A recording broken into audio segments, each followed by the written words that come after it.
Welcome to All Pro Football Data. My name is Jim Cobern, and today's episode we're talking about Oregon running back Jordan James.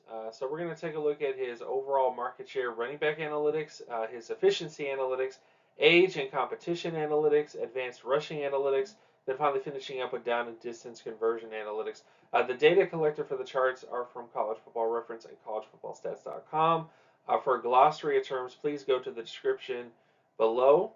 And we'll follow this up on the way. Of course, my name is Jim Coburn. I have been doing NFL draft analytics since around 2014 and have produced a lot of NFL draft analytics guides. So be sure to check out my other work, if you will, just to get a better idea of all the work that I've done in the past. So, with all this stuff out of the way, let's get to his data profile. So, running back market share analytics.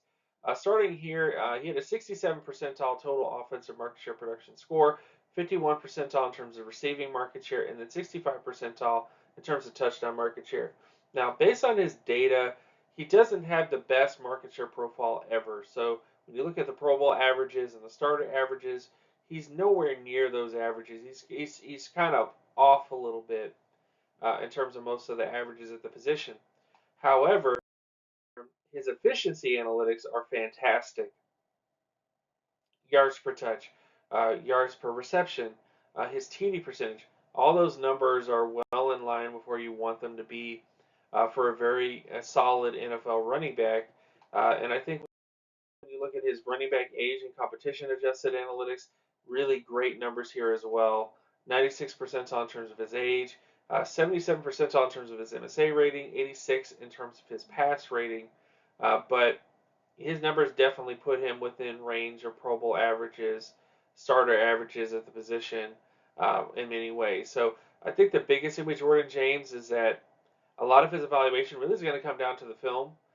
He does have some question marks in terms of his production data to kind of make you wonder, like, okay, why was he not a more dominant back, at least in terms of getting more shares of the carries at Oregon.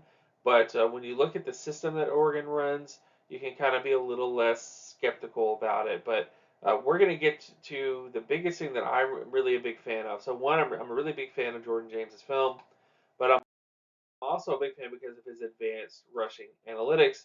So this is his advanced statistics as a rusher. His TD percentage was fantastic. His first down conversion rate, in terms of when he had the ball in his hands, was fantastic. He also had a very good 10 plus percentage of runs that were 10 plus yards, was also impressive.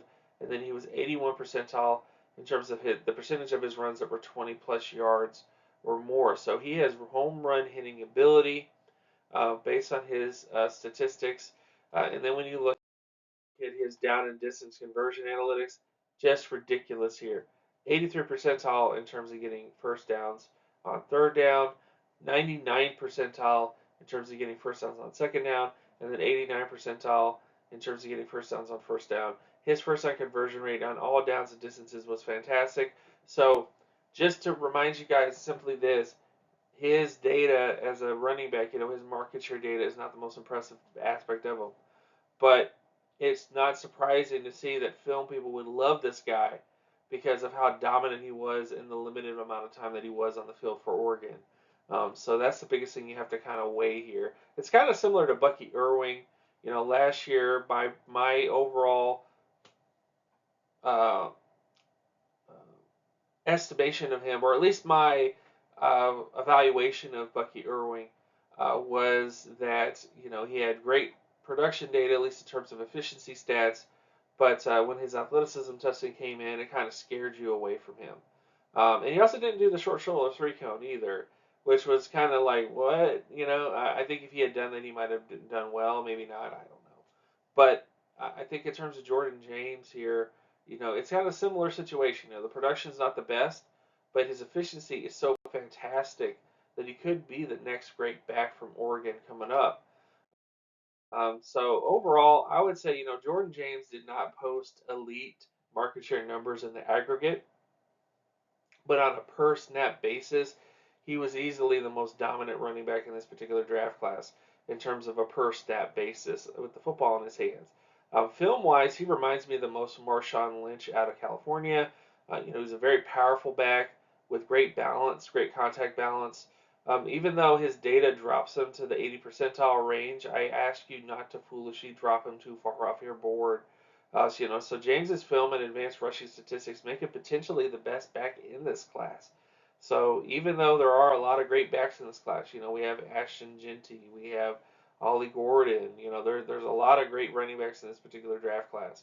Everybody's talking, about it that way. But if you're talking about who was the best back in this class on a per snap basis, in terms of converting first downs, in terms of getting those massive big plays down, big chunk plays when he had the ball in his hands, Jordan James would be that guy. So I think he's very impressive from that perspective, and I'm excited to see what happens with him. So if you guys are a big fan, leave a comment in the comment section below. Let me know what you feel about Jordan James, how you would rank him, what you like about him. Again, as a data person, I do think that his overall market share would kind of drop him a little bit amongst other backs in this class, but there does come a point where the film does need to have an influence in terms of the ranking with him because of how impressive he was on a per snap basis.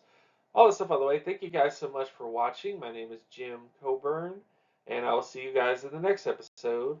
Peace.